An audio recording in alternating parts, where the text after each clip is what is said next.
Puji nama Tuhan. Shalom Bapak Ibu Saudara. Boleh sama-sama lambaikan tangan kita yang ada di rumah-rumah. Kita bersyukur bahwa hari ini kita ada di minggu pertama di bulan Desember.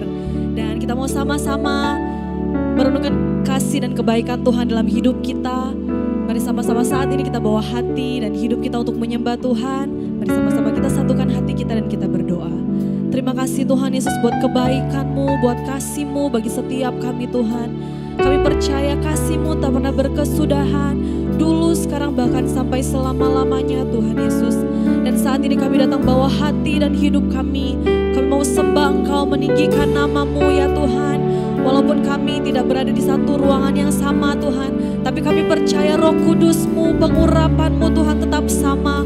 Ada di antara kami bersama dengan keluarga kami Tuhan Yesus. Terima kasih Bapa, terima kasih Tuhan. Ini kami yang siap memuji dan memuliakan nama-Mu Tuhan. Hanya dalam nama-Mu Tuhan Yesus Kristus kami berdoa.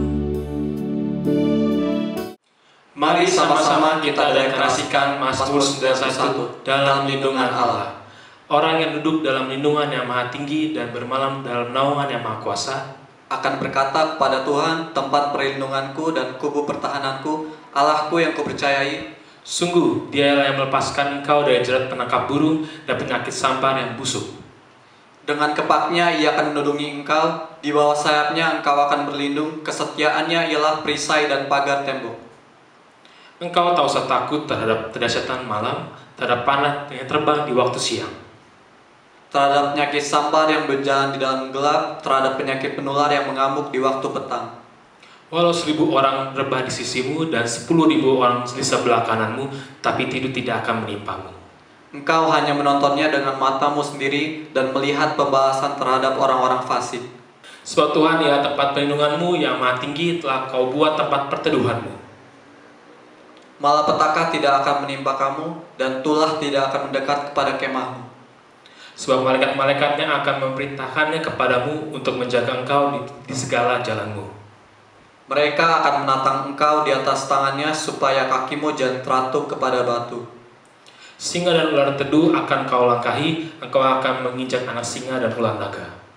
Sungguh, hatinya melekat kepadaku, maka aku akan meluputkannya, aku akan membentenginya sebab ia mengenal namaku. Bila ia berseru kepadaku, aku akan menjawab, aku akan menyertai dia dalam kesesakan, aku akan meluputkannya dan akan memuliakannya. Dengan panjang umur akan kukenyangkan dia dan akan kuperlihatkan kepadanya keselamatan daripadaku.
bersorai memuji, memuliakan nama-Mu lebih lagi saat ini Tuhan.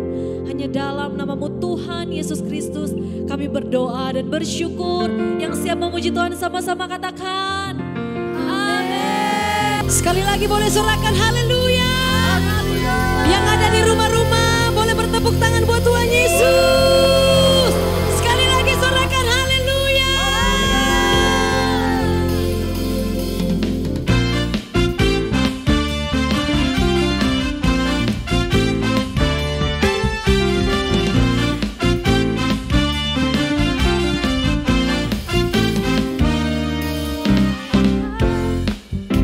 Pernah dilihat mata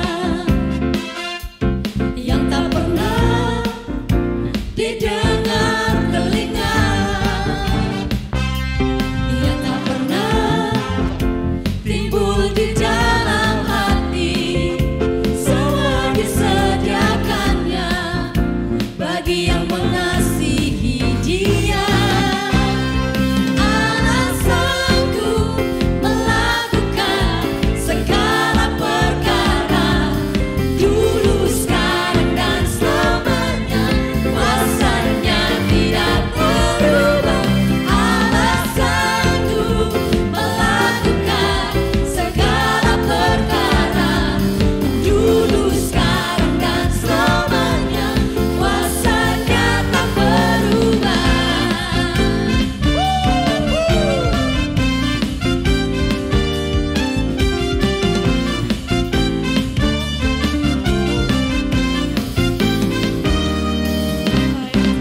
Bersyukur kepada Tuhan Yesus saudara. Di penghujung tahun ini Tuhan terus menyertai saudara dan saya.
Duduk Bapak Ibu Saudaraku, Tuhan Yesus memberkati.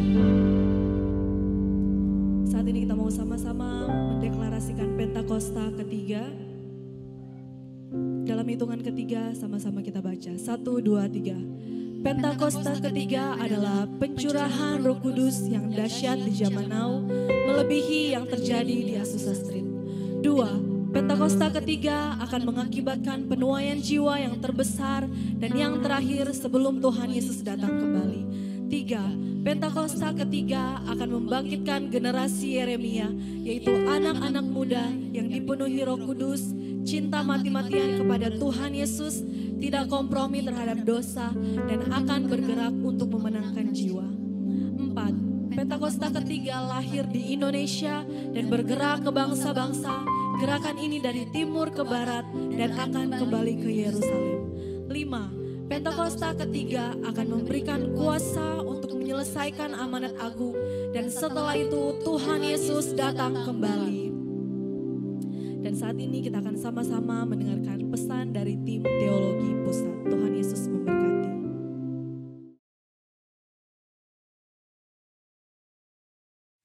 Happy Sunday semua.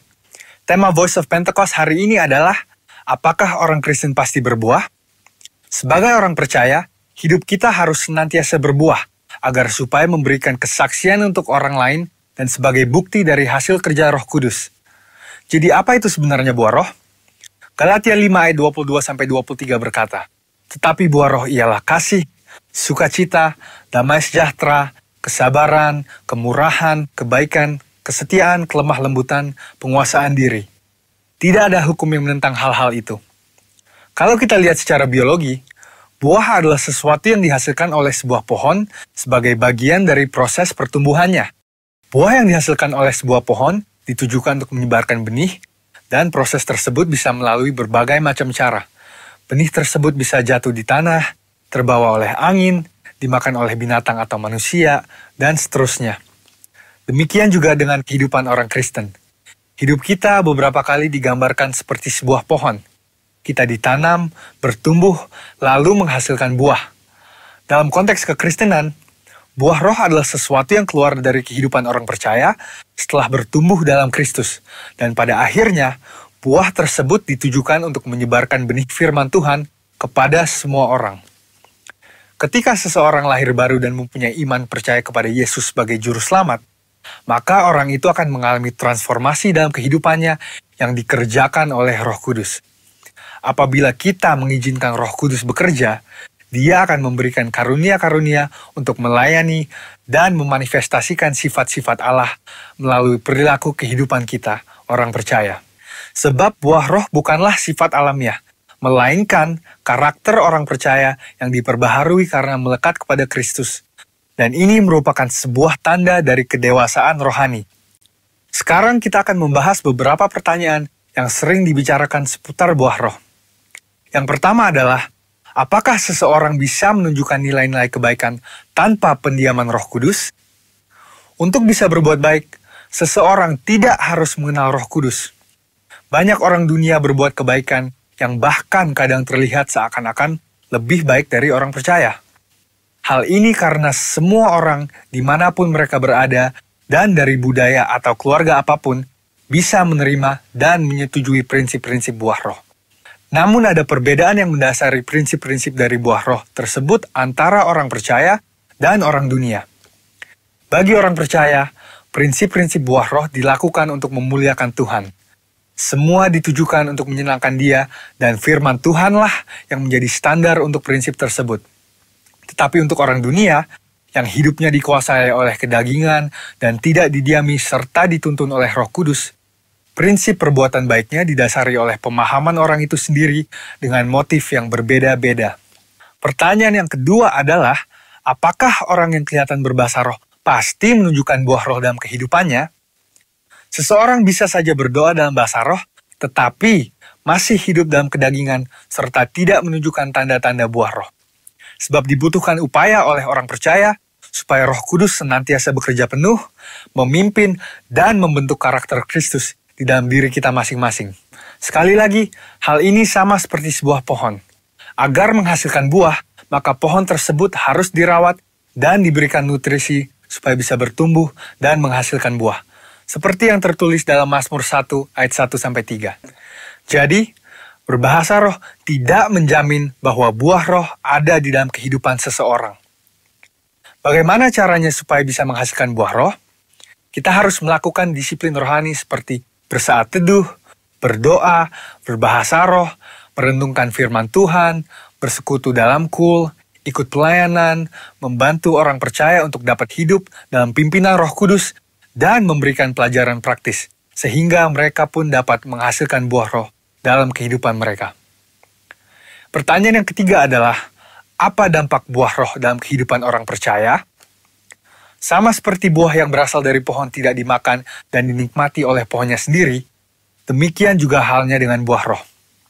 Buah roh yang dihasilkan oleh orang percaya ditujukan untuk membuat dampak kepada orang lain di sekitarnya. Rasul Paulus mengatakan bahwa orang yang menghasilkan buah adalah orang yang hidup sebagai anak-anak terang. Orang percaya yang menghasilkan buah roh pasti akan berdampak kepada orang lain di sekitarnya. Orang percaya dipanggil dan ditetapkan oleh Tuhan untuk menjadi terang yang dapat dilihat oleh orang lain. Jadi, tujuan akhir dari buah roh adalah supaya lebih banyak orang datang mengenal Tuhan Yesus akibat kesaksian hidup kita. Mari kita mengambil keputusan untuk terus menjaga dan merawat kehidupan rohani kita, supaya nanti pada waktunya, hidup kita juga menghasilkan buah untuk kemuliaan Tuhan. Saudara, untuk penjelasan lebih lengkapnya dari tim teologi kami, jangan lupa buka link yang ada di atas atau scan barcode yang tersedia. Selamat hari Minggu, Tuhan Yesus memberkati.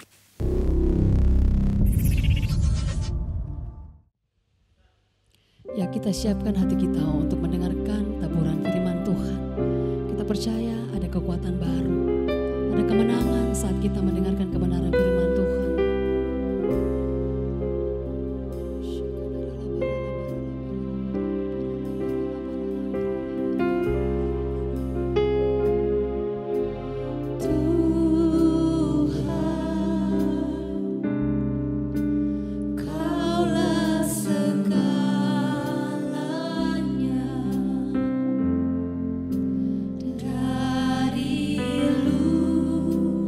Buka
Terima kasih Tuhan buat segala kebaikan dan anugerah-Mu hari ini.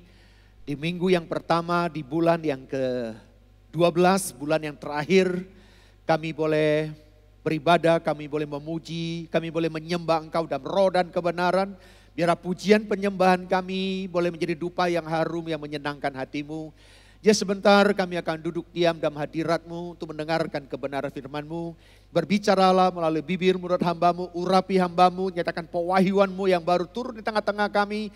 Hamba-Mu sangat menyadarinya, persiapan pengetahuan semuanya terbatas adanya. Oleh karena itu pewahyuan-Mu turun di tengah-tengah kami dan urapi setiap kami. Sehingga kami boleh mengerti, kami bukannya pendengar, tapi kami akan menjadi pelaku-pelaku firman-Mu. Urapi hamba-Mu, urapi kami semuanya, kami siap belajar, kami siap mendengarkan kebenaran firman-Mu. Di dalam nama Yesus kami berdoa. Haleluya. Amin. Puji Tuhan. Shalom Bapak Ibu Saudara yang saya kasihi. Dimanapun saudara berada hari ini. Puji Tuhan, ini karena anugerah Tuhan kita boleh ada dan kita boleh memasuki bulan yang ke-12. Dan ini minggu yang pertama di bulan yang terakhir. Nah saudara, untuk mempersiapkan kita merayakan Natal, saya akan berbicara hari ini yaitu satu topik, yaitu berbicara tentang resilience. Resiliensi ini adalah satu kemampuan, ketahanan mental. Kemampuan beradaptasi dalam new normal ini saudara, di dalam tekanan. Dan dapat mengatasinya saudara. Nah saudara, gampangnya begini, seperti pegas, kalau ditekan dia akan naik. Karet semakin ditarik, dilepas dia akan kembali ke bentuknya. Atau bola basket.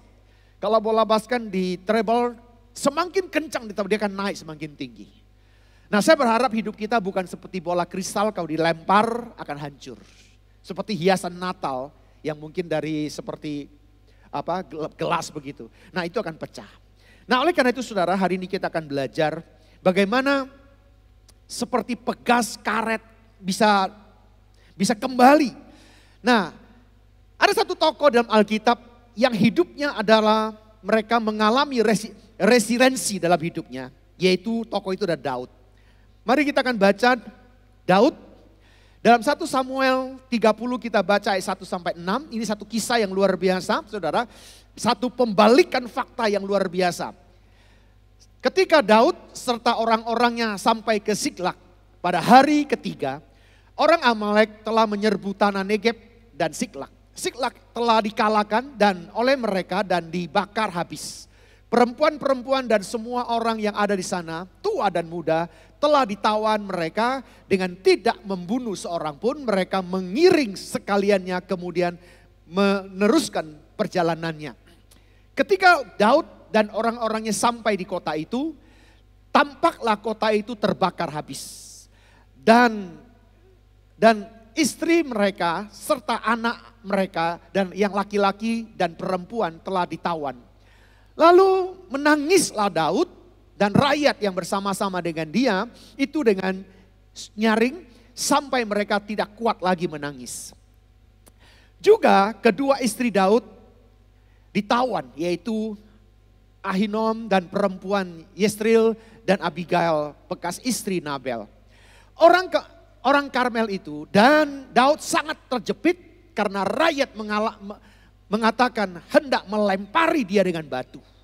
Seluruh rakyat itu telah pedih hati masing-masing karena anaknya laki-laki dan perempuan. Tetapi Daud menguatkan kepercayaannya kepada Tuhan Allahnya. Nah, kalau kita baca peristiwa ini saudara, di mana satu kebalikan fakta, Amalek yang tadinya kelihatannya begitu luar biasa, sampai Daud mau dilemparin batu karena kekalahan yang luar biasa. Mungkin Daud keadaannya sangat terjepit. Dan kalau kita baca pasal ini selanjutnya saudara, akhirnya Amalek bisa dikalahkan oleh pasukannya Daud saudara. Nah saudara, ini satu realitas yang mesti kita pelajari hari-hari ini saudara. Mungkin hampir mirip dengan keadaan situasi kita di masa pandemi ini saudara. Nah saudara, satu peristiwa lagi waktu saat bangsa Israel mau keluar dari Mesir saudara. Ketika mereka keluar dari Mesir, di Keluaran 13 ayat 17 dan 18 firman Tuhan katakan begini. Setelah Firaun membiarkan bangsa itu pergi, Allah tidak menuntun mereka melalui jalan di negeri orang Filistin. Walaupun jalan ini paling dekat, sebab firman Tuhan, jangan-jangan bangsa itu menyesal apabila mereka menghadapi peperangan sehingga mereka kembali ke Mesir. Tetapi Allah menuntun bangsa itu berputar melalui jalan padang gurun menuju laut Tiberon dengan siap sedia berperang perjalanan orang Israel dari tanah Mesir. Saudara, kalau kita lihat kisah ini, Tuhan tidak menuntun bangsa Israel keluar melalui jalan naik. Tapi sengaja diputar ke padang gurun saudara. Supaya kenapa? Bangsa ini boleh belajar sesuatu. Saudara, hari ini saya nggak tahu keadaan saudara secara persis. Mungkin keadaan kita lagi keadaan semuanya kacau balau. Sepertinya tidak terkontrol lagi. Kita nggak tahu lagi apa harus bagaimana saudara. Nah oleh karena itu kita akan belajar dari kisah ini. Nah saya berdoa setelah kita belajar akan firman Tuhan ini, biarlah kita menjadi pemenang semuanya. Karena hanya orang pemenanglah yang akan masuk dalam kerajaan sorga. Nah menjadi pemenang harus kita mengerti ada hal-hal yang perlu kita pahami. Supaya kita nggak salah bertindak dalam hadapan Tuhan. Nah oleh karena itu saudara kita akan belajar. Nah saudara, dari kisah ini mari kita lihat. Saat di padang gurun, ya saat di padang gurun adalah masa ujian. Nah yang pertama ya, yang perlu kita pahami, ya yang perlu kita mengerti Bapak Ibu, saat ada di padang gurun adalah masa ujian bagi setiap kita. Mungkin hidup Bapak Ibu Saudara sepertinya kita sedang ada di padang gurun. Tapi mengertilah Bapak Ibu, ini masa ujian bagi kita. Ulangan 8 ayat 2 katakan, ingatlah kepada seluruh perjalanan yang kau lakukan atas kehendak Tuhan Allahmu di padang gurun selama 40 tahun ini dengan maksud merendahkan hatimu dan mencobai engkau untuk mengetahui apa yang ada dalam hatimu, yakni apakah engkau berpegang pada perintahnya atau tidak. Saudara, ini adalah ujian. Ya, ujian di padang gurun. Nah saudara, hari-hari ini hidup kita sedang diuji. Saudara, saya ingat ya ketika Yusuf diuji. Ketika Yusuf berumur 17 tahun dia dapatkan mimpi.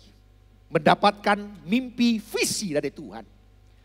Apakah Yusuf langsung dipercayakan perkara besar? Enggak. Proses demi proses, ujian demi ujian dia alami. Setelah 13 tahun dari apa yang dia dapatkan visi dari Tuhan, saudara. Dia mendapatkan cobaan hidup yang berat.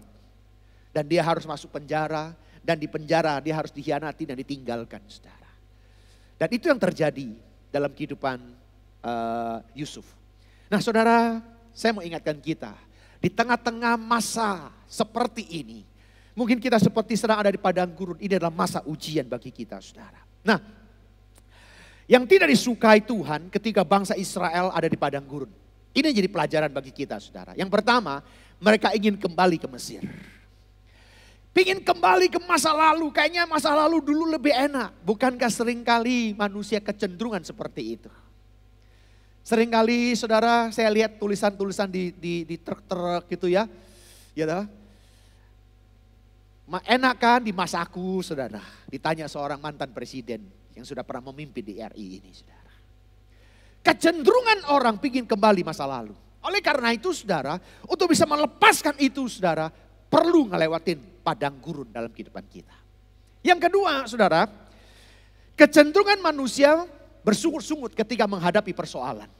Bagaimana dengan saudara? Bangsa Israel, dia lakukan itu. Dia bersungut-sungut, dia komplain, dia keluh kesah.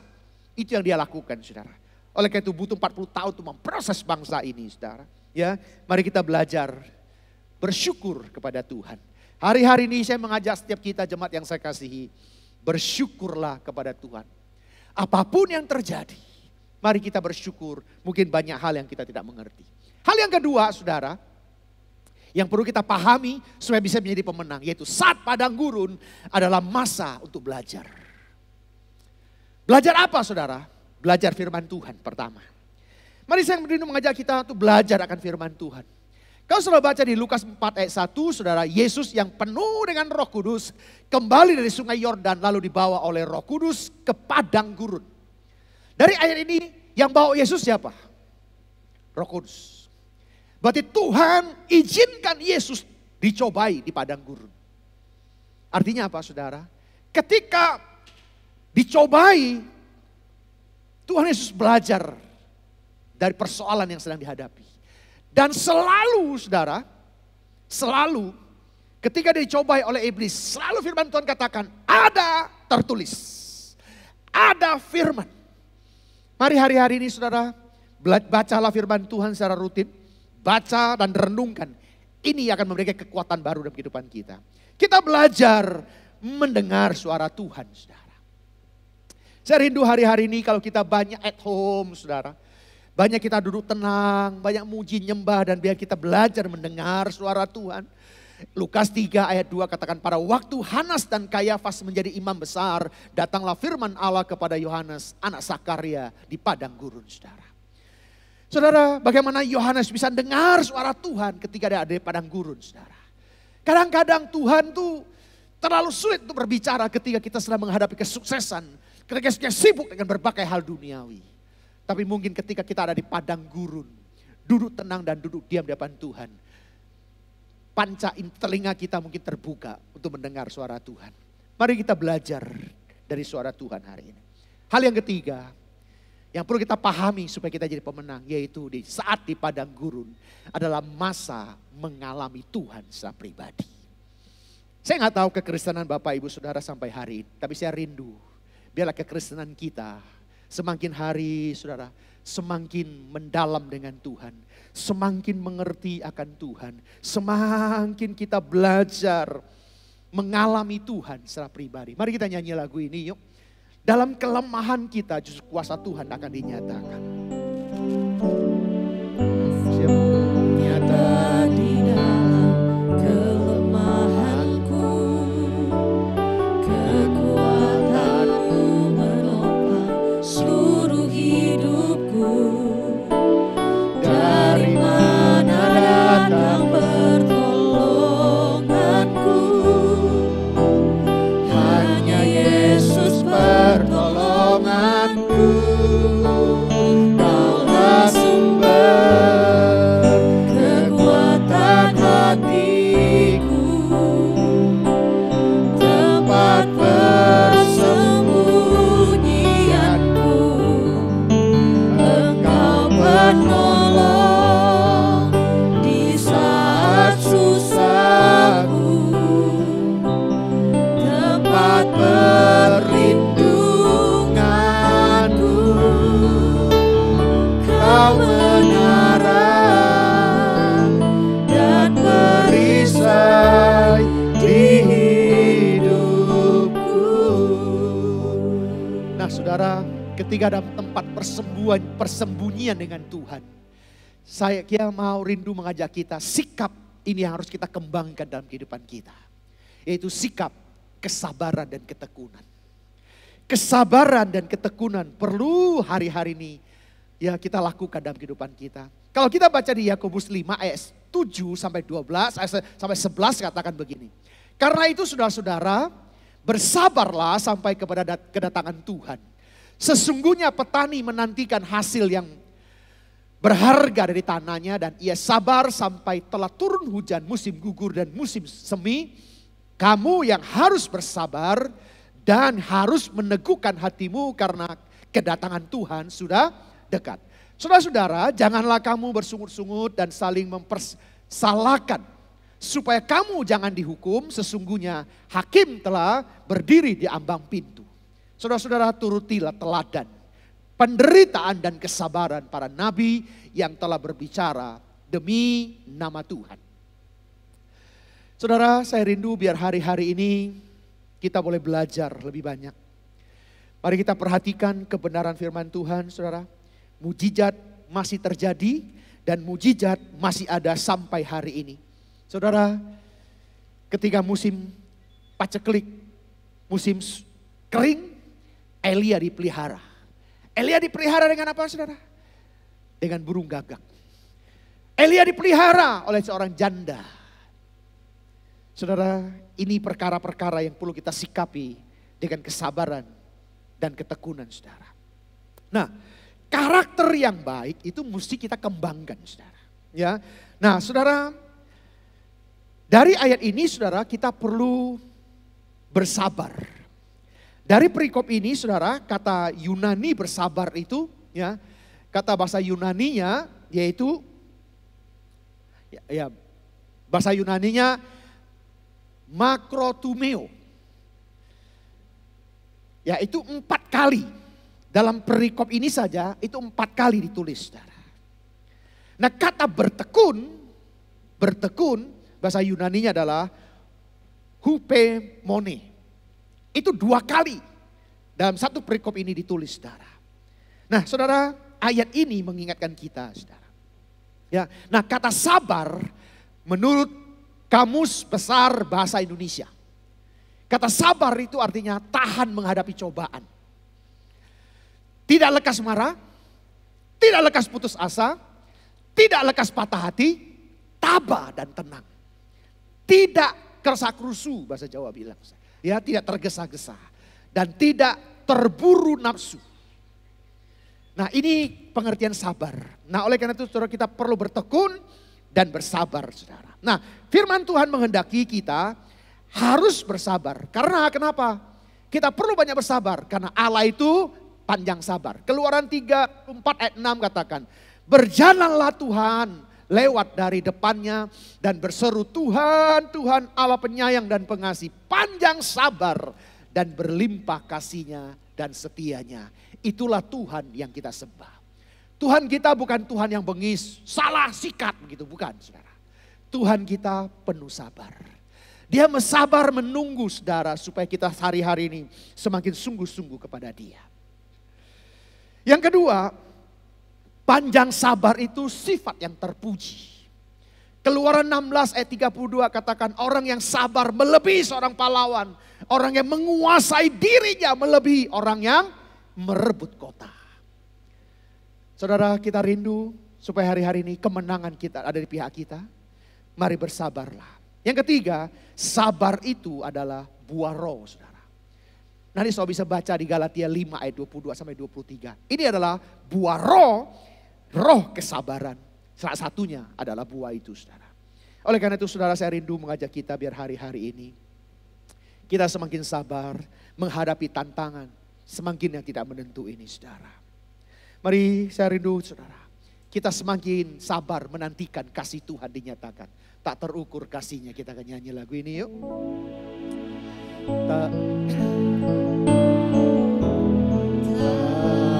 terukur kasih-Mu Yesus, Kau telah mati gantikan diriku, Kau curahkan darah-Mu tebus dosaku, layaklah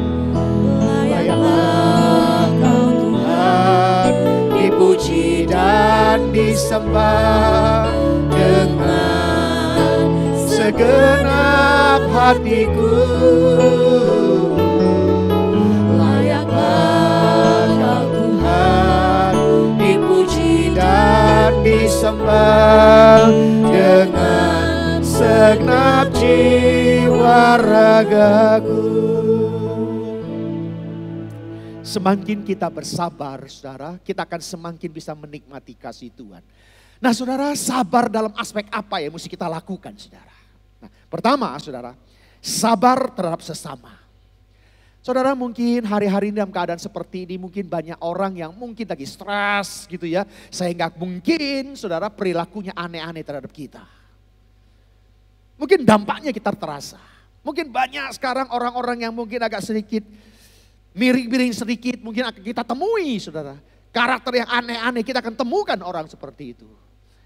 Dan Tuhan ajarkan kepada kita aspek yang perlu kita sabari dalam kehidupan kita, yaitu terhadap sesama kita.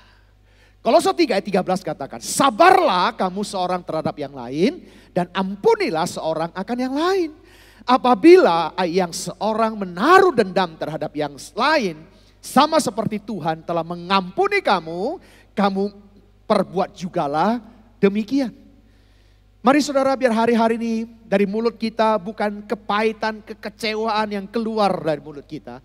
Tapi itu justru mengampuni. Amsal 15 ayat 18 katakan, si pemarah membangkitkan pertengkaran, tetapi orang yang sabar memadamkan perbantahan. Yuk saya mengajak kita, sudahlah, namanya perbantahan, percekcokan itu sudah banyak dan gampang dan kita bisa terima di mana-mana. Tapi biar hari ini kita memadamkannya. Dengan cara apa? Kita sabar terhadap sesama kita, saudara. Yang kedua, saudara, kita perlu sabar menantikan waktunya Tuhan. Ibrani 6 ayat 12 katakan, agar kamu jangan menjadi lamban, tetapi menjadi penurut-penurut mereka yang telah iman, yang oleh iman dan kesabaran mendapat bagian dalam apa yang dijanjikan Allah. Saudara, biar hari-hari ini kita sabar menantikan waktunya Tuhan. Karena saya terlalu yakin percaya, waktunya Tuhan itu waktu yang terindah. Waktunya Tuhan itu waktu yang paling tepat dalam kehidupan kita. Mungkin ukuran kita, mungkin terlalu lama atau terlalu cepat. Tapi sadari, waktunya Tuhan, kairosnya Tuhan, itu yang terindah dalam hidupmu. Oleh karena itu mari kita sadari hari ini saudara. Mari kita sabar menantikan waktunya Tuhan. Nah saudara, dalam sabar menantikan waktunya Tuhan, itu ada dua hal yang sangat peranan, komponen dalam kehidupan kita. Dan ini kita harus ada supaya kita bisa sabar menantikan Tuhan. Yang pertama, beriman. Makanya Tuhan tanya hari-hari ini, adakah ku temukan iman di bumi ini? Beriman saudara. Saya rindu mengajak saudara, iman itu bisa timbul dari pendengaran. Semakin engkau banyak mendengarkan firman Tuhan, maka imanmu akan semakin besar. Saudara. Hal yang kedua yang perlu kita perhatikan yaitu bersabar. Bersabar. Sabar terhadap berbagai hal. Saya ingat peristiwa Abraham, saudara.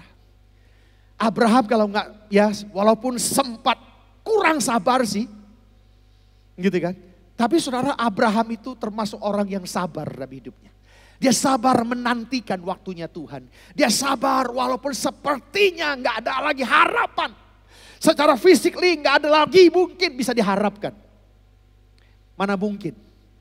Sudah opung-opung 100 tahun bisa punya anak. Saudara. Ya, secara logika kayaknya. Saya ingin percaya Abraham pun sudah mulai sepertinya sudah kayaknya nggak ada harapan. Makanya mereka coba bantu Tuhan. Saudara. Dan ini jadi persoalan. Makanya saya rindu, mari kita belajar dari kisah Abraham. Jangan jadi pahlawan, kesiangan menolong Tuhan. Tuhan gak perlu kita tolong. Tuhan gak perlu kita bantu. Justru kita perlu dibantu oleh Tuhan. Oleh itu mari kita banyak bersabar dalam berbagai hal dalam kehidupan kita. Yang mau boleh katakan amin. Mari kita panggil Yesus. Yesus pasti dengar doa kita. Yesus,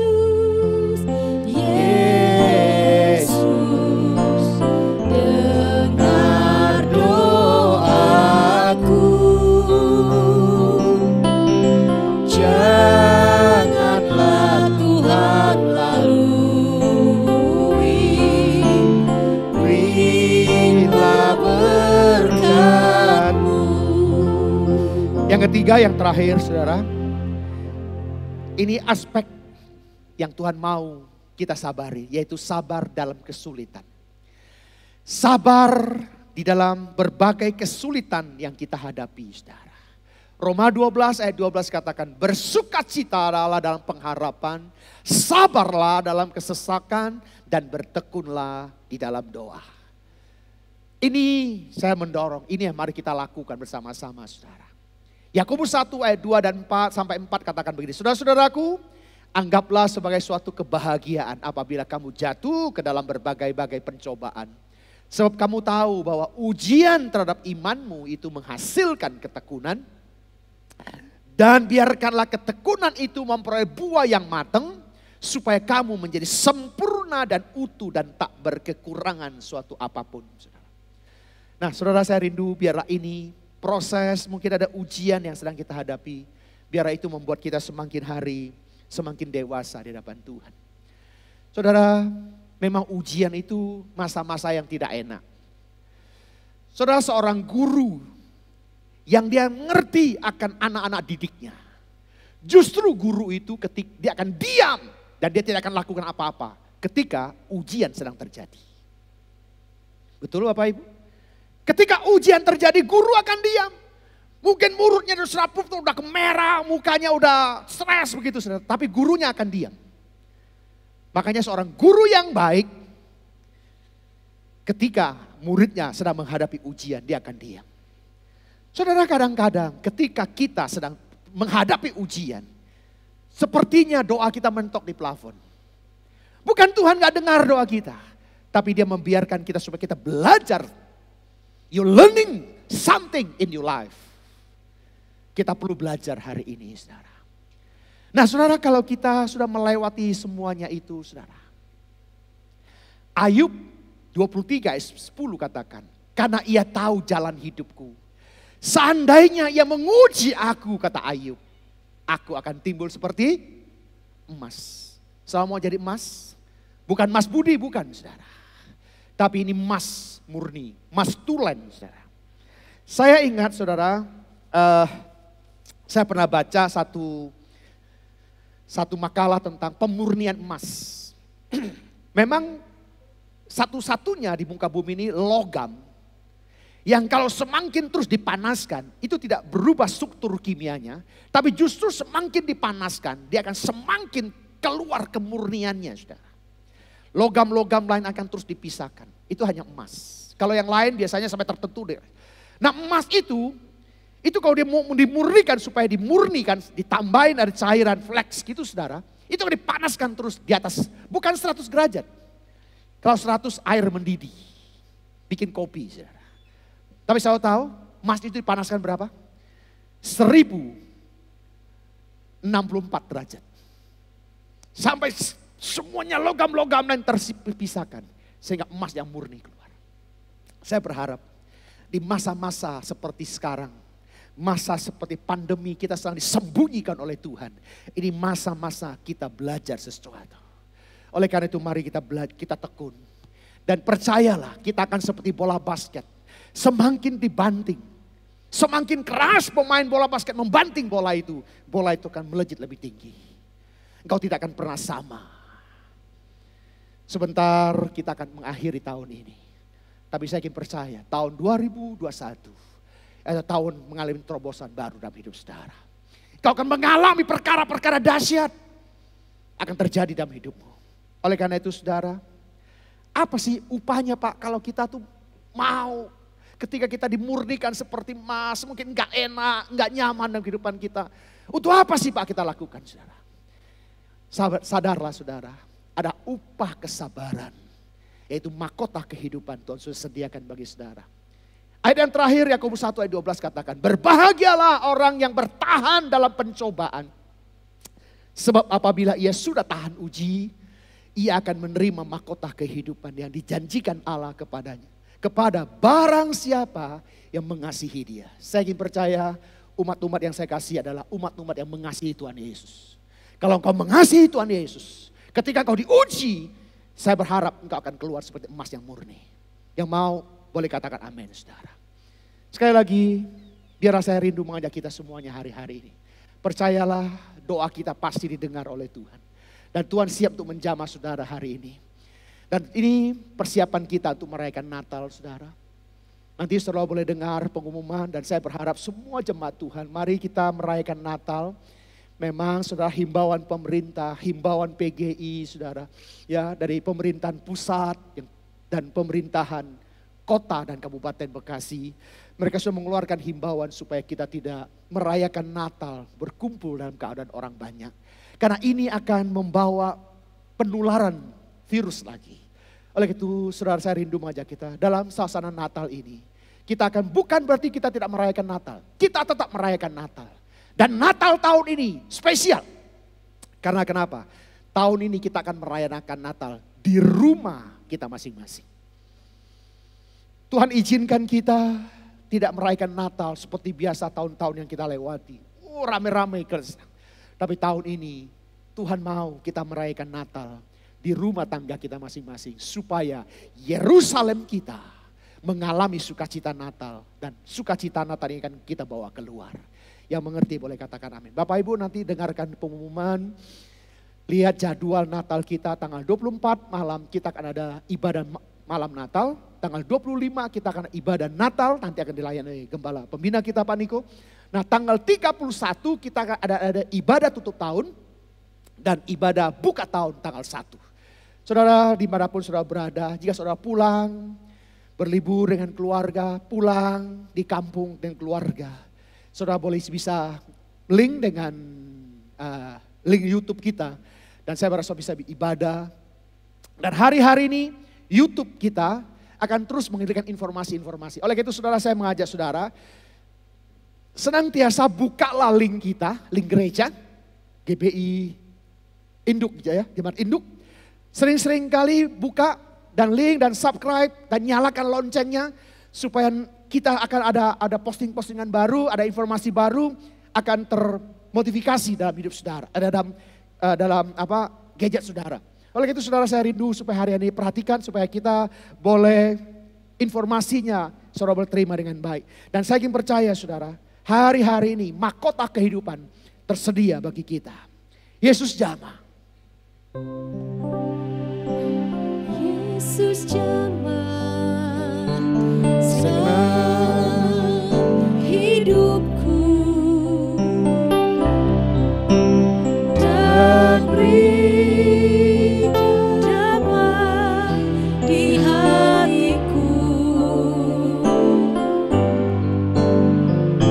Semua telah berubah dan aku tahu Yesus jamah ku jadi baru. Mari Bapak Ibu siapkan diri saudara, kita akan masuk dalam perjamuan kudus. Perjamuan kudus adalah perjamuannya Tuhan Yesus sendiri. Mari kita makan dan minum secara benar saudara. Mari saudara siapkan diri saudara dengan baik. Mari sebelum kita makan minum roti tubuh dan minum darah Tuhan Yesus. Biar bisa masing-masing minta ampun di hadapan Tuhan. Bereskan segala dosa dan pelanggaran kita. Mari minta ampun sama Tuhan. Saudara berdoa masing-masing. Minta ampun sama Tuhan. Tuhan ampuni Tuhan. Ampuni Tuhan. Oh ampuni Tuhan. Ampuni kami. Kalau kami berdosa, kami salah, kami tidak menyenangkan hatimu. Ampuni kami Tuhan. Ampuni dalam nama Yesus. Sucikan, kuduskan dengan kuasa darah-Mu Tuhan. Terima kasih Bapa. Terima kasih Tuhan. Buat pengampunan yang Kau sudah berikan. Darah-Mu menyucikan dan menguduskan kami. Sehingga segala dosa dan pelanggaran kami sudah diampuni. Dan sekarang kami boleh layak makan dan minum sehidangan dengan Kau ya Tuhan. Terima kasih Bapa. Mari saudara pegang roti dengan tangan kananmu dan angkat tinggi dari kepalamu. Inilah tubuh Tuhan Yesus. Sebab apa yang telah Aku teruskan kepadamu, telah Aku terima dari Tuhan. Yaitu bahwa Tuhan Yesus pada malam waktu Ia diserahkan, mengambil roti dan sesudah itu Ia mengucap syukur atasnya. Ia memecah-mecahkannya dan berkata, inilah tubuhku yang diserahkan bagi kamu. Perbuatlah ini menjadi peringatan akan aku. Saudara kasih Tuhan, bukankah roti yang kita pecah-pecahkan adalah persekutuan dengan tubuh Kristus? Mari kita makan di dalam nama Yesus Kristus.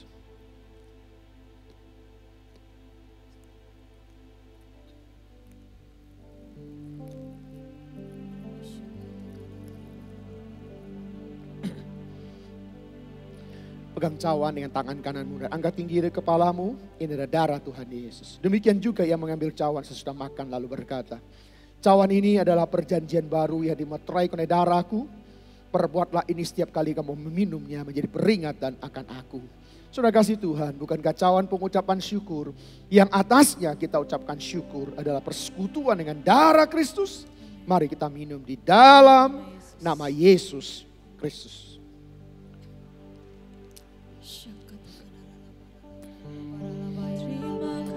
Mari angkat ucapan syukurmu. Katakan terima kasih.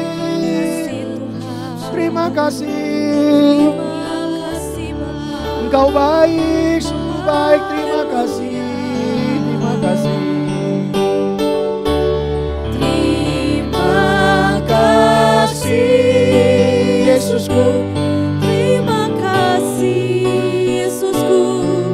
Puji syukur hanya bagi Tuhanku. Terima kasih Yesusku. Terima kasih Yesusku. Puji syukur hanya bagi Tuhanku. Puji syukur hanya bagi Tuhanku. Puji syukur. Puji syukur hanya bagi Tuhanku. Haleluya. Oh, syandara labara, syandara labara, bara, bara, bara, bara, bara. Jesus, Jesus. Oh, jamaah Tuhan, jamaah, jamaah. Jamaah pribadi lepas pribadi. Iya, bara, bara, bara, bara, bara, bara, bara, bara, bara, bara, bara, bara, bara, bara, bara. Oh, terima Roh Kudus. Terima urapan yang baru. Terima dalam nama Yesus.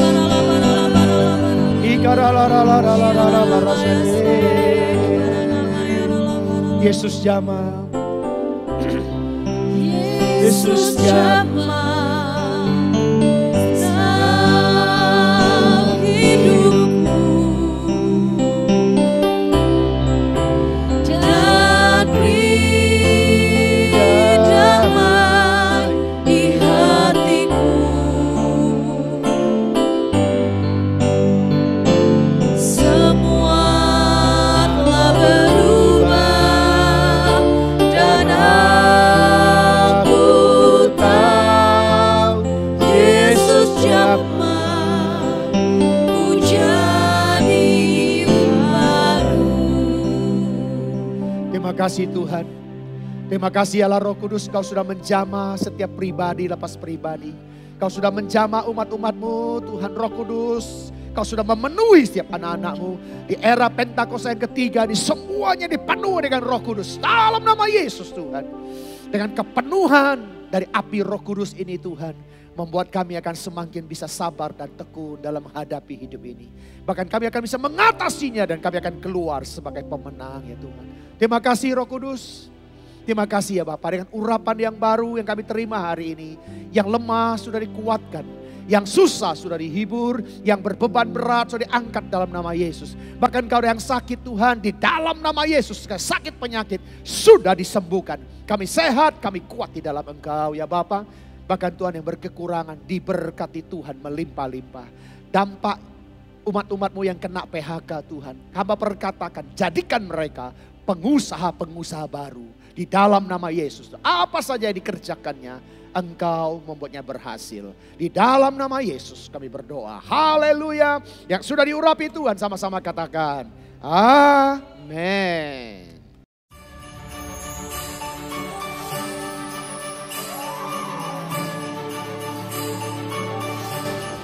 Beli nasi, beli beras.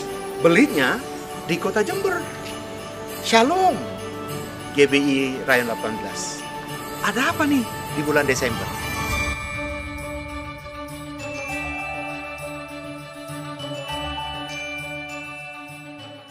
Saksikan dan nantikan informasinya perayaan Natal GBI Rayon 18 pada tanggal 24-25 Desember 2020, 31 Desember 2020, dan 1 Januari 2021.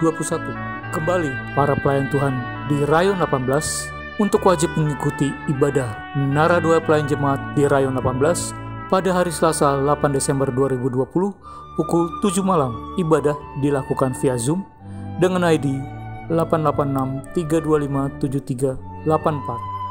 Hadiri United Prayer Tower yang diadakan setiap hari Selasa dan Rabu. Selasa setiap pukul 9 malam.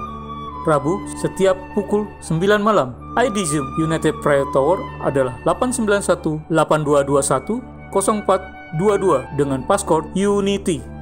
Mari ikuti Rumah Mukjizat yang diadakan setiap hari Rabu pukul 10 pagi. Ibadah ini dilakukan via Zoom. ID Zoom Rumah Mukjizat yaitu 858-4719-6083 dengan passcode Mukjizat.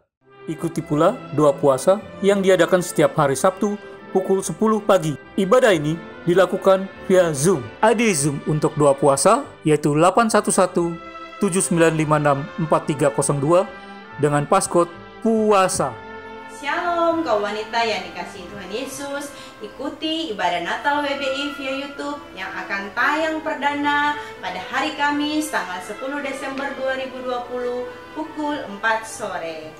Daftarkan diri Anda melalui link di bawah ini dan dapatkan door prize yang akan diundi melalui live chat YouTube pada saat penayangan. Bagi pemenang, door prize akan dihubungi secara langsung. Tuhan Yesus memberkati. Ayo ikut dalam doa puasa bersama dari tanggal 7 hingga 27 Desember 2020 dengan pokok doa keamanan NKRI, penyelesaian pandemi COVID-19, ancaman resesi ekonomi global, pencurahan Roh Kudus secara besar-besaran dan menyeluruh di era Pentakosta ketiga, penyelesaian amanat agung Tuhan Yesus, dan pilkada serentak di tanggal 9 Desember 2020. Doa puasa ini diwajibkan untuk pelayan jemaat dan aktivis, serta dihimbau untuk seluruh jemaat. Jenis puasa ditentukan oleh masing-masing pribadi.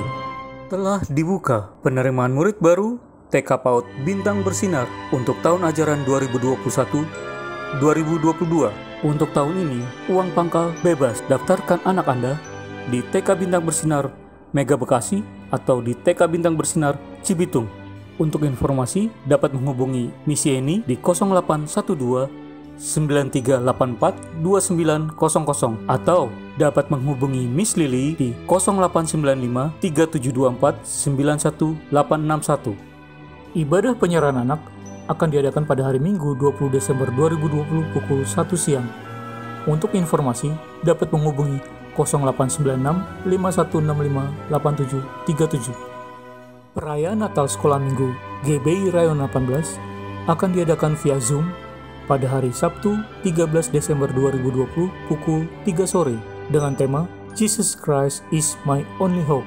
Perayaan Natal diadakan via Zoom dengan ID 872-8197-2232. Untuk informasi dapat menghubungi Kalili di 0895-3724-91861.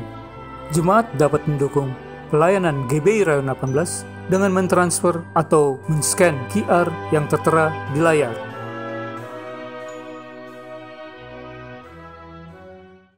Puji Tuhan, saat ini kita ada di penghujung dari ibadah kita. Dan sebelum kita sama-sama berdoa syafaat, kita akan mau sama-sama satu kali lagi mengucap syukur, sama-sama nyatakan. Kiranya Engkau memberkati aku berlimpah-limpah.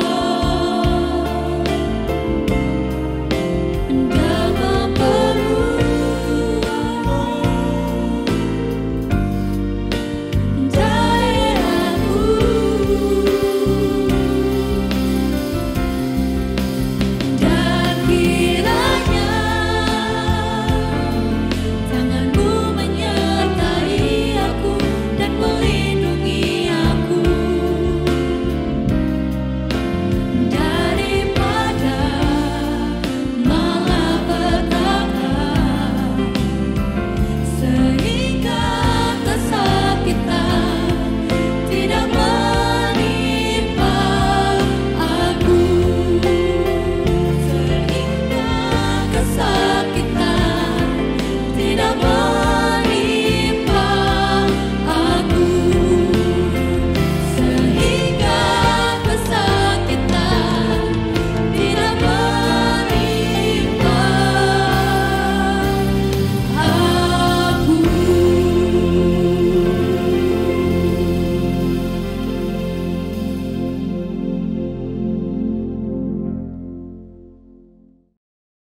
Terima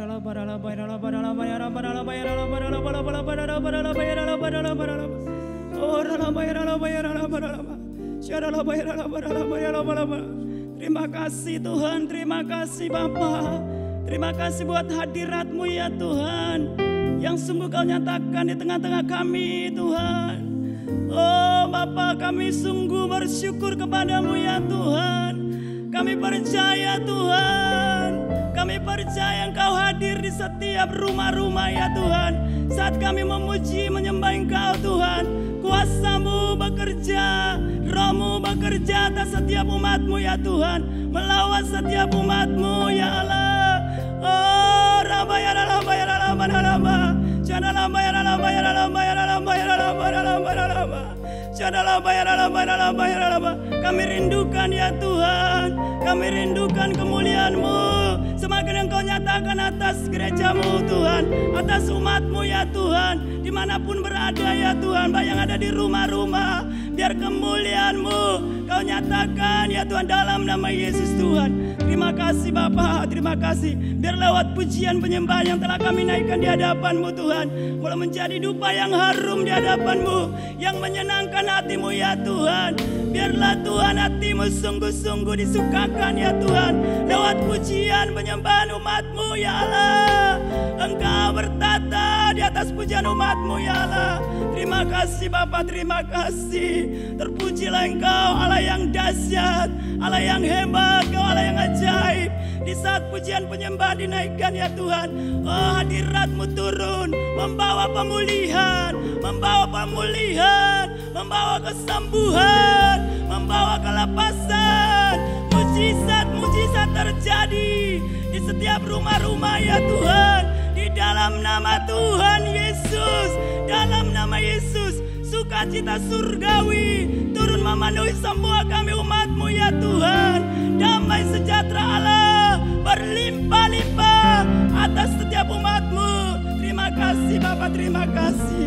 Kau baik ya Tuhan. Kami berdoa ya Tuhan buat bangsa kami, bangsa Indonesia. Kami bawa bangsa kami ke dalam tangan-Mu. Berkati bangsa ini ya Tuhan. Pulihkan negeri kami, bebaskan bangsa kami, khususnya dari COVID-19 ya Tuhan.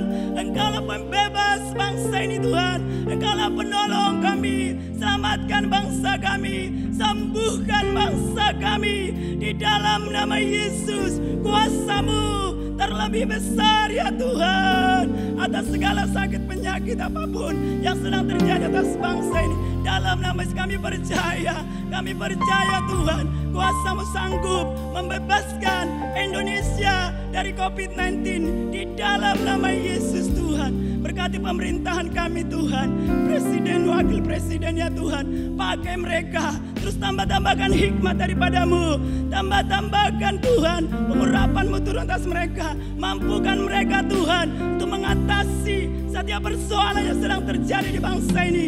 Di dalam nama Tuhan Yesus, dalam nama Yesus, berkati bangsa kami Tuhan, pulihkan perekonomian bangsa kami, pulihkan ya Tuhan, bangkitkan perekonomian bangsa kami dari segala keterpurukan, dari segala kelemahan ya Tuhan. Di dalam nama Yesus, bangkitlah perekonomian Indonesia di dalam nama Yesus. Berkati bangsa kami, berkati tanahnya, berkati airnya, berkati lautannya, berkati udaranya di dalam nama Yesus. Terima kasih Tuhan, terima kasih. Kami juga berdoa buat gembala pembina kami, Dr. Insinyur Ningin Konyoto Raharjo. Tuhan beserta keempat wakilnya, berkati hamba-hamba-Mu ini Tuhan. Pakai mereka terus Tuhan di masa tua mereka. Pakai mereka Tuhan untuk mempersiapkan umat yang layak di hadapan-Mu. Terus Engkau taruhkan isi hati-Mu Bapa. Pakai mereka untuk menyerukan suara kebenaran-Mu Tuhan, menyuarakan pertobatan ya Tuhan, buat bangsa ini, bahkan buat bangsa-bangsa di dalam nama Tuhan Yesus. Terima kasih. Kami juga berdoa Tuhan buat gembala rayon kami, Bapak Dr.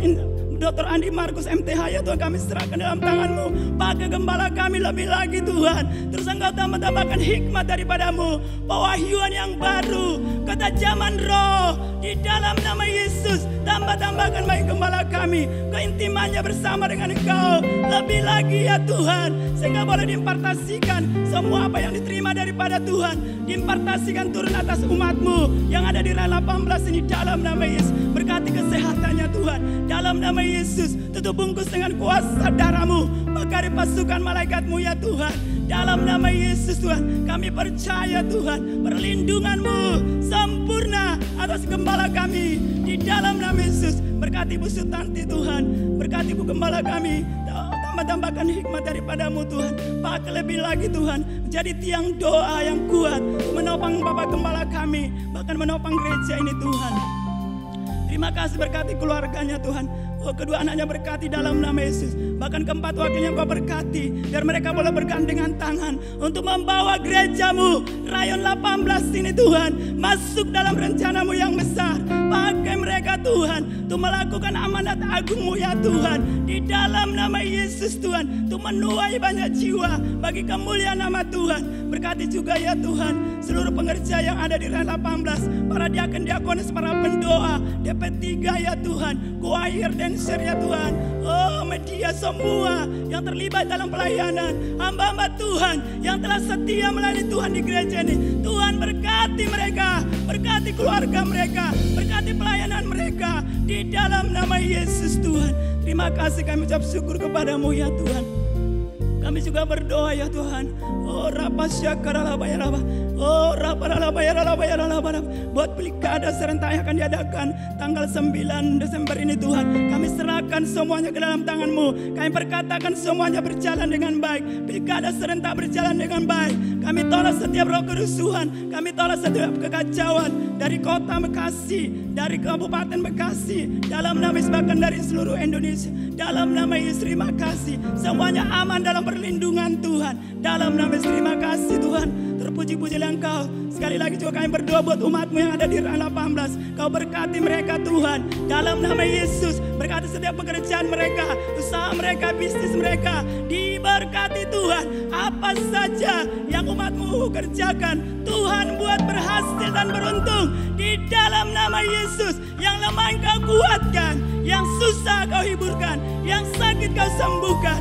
Di dalam nama Yesus, yang berbeban berat, Tuhan angkat bebannya, Tuhan beri kelegaan. Di dalam nama Yesus Tuhan, setiap kami umat-Mu boleh keluar sebagai pemenang, bahkan lebih daripada pemenang atas setiap persoalan yang Tuhan izinkan terjadi atas hidup kami. Dalam nama Yesus Tuhan, berkati hamba-hamba-Mu yang melayani Engkau sepanjang hari ini.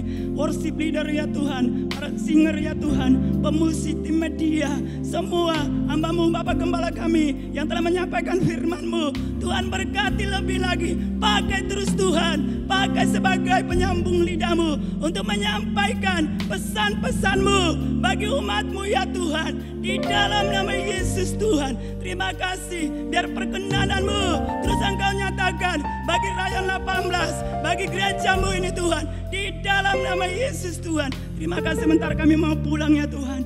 Oh ini doa kami Tuhan, biarlah semua yang kami lakukan di hadapan-Mu, semuanya kami persembahkan bagi-Mu. Kami persembahkan hanya untuk hormat, kemuliaan bagi nama Tuhan. Kami siapkan hati kami untuk menerima berkat yang akan disampaikan oleh hamba-Mu.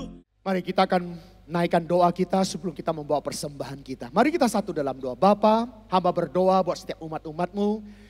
Di minggu yang pertama ini Tuhan, biarlah setiap kami boleh membawa persepuluhan kami ke dalam rumah-Mu yang Kau titipkan dalam ribaan kami. Kami kembalikan dengan penuh ucapan syukur. Bahkan persembahan yang terbaik kami akan bawa ke dalam rumah-Mu dengan penuh ucapan syukur, dengan penuh cinta dan hormat kami kepadamu. Karena Engkau sudah memberi yang terbaik, kami akan mengembalikannya Tuhan melalui transfer langsung ke rekening gereja Tuhan.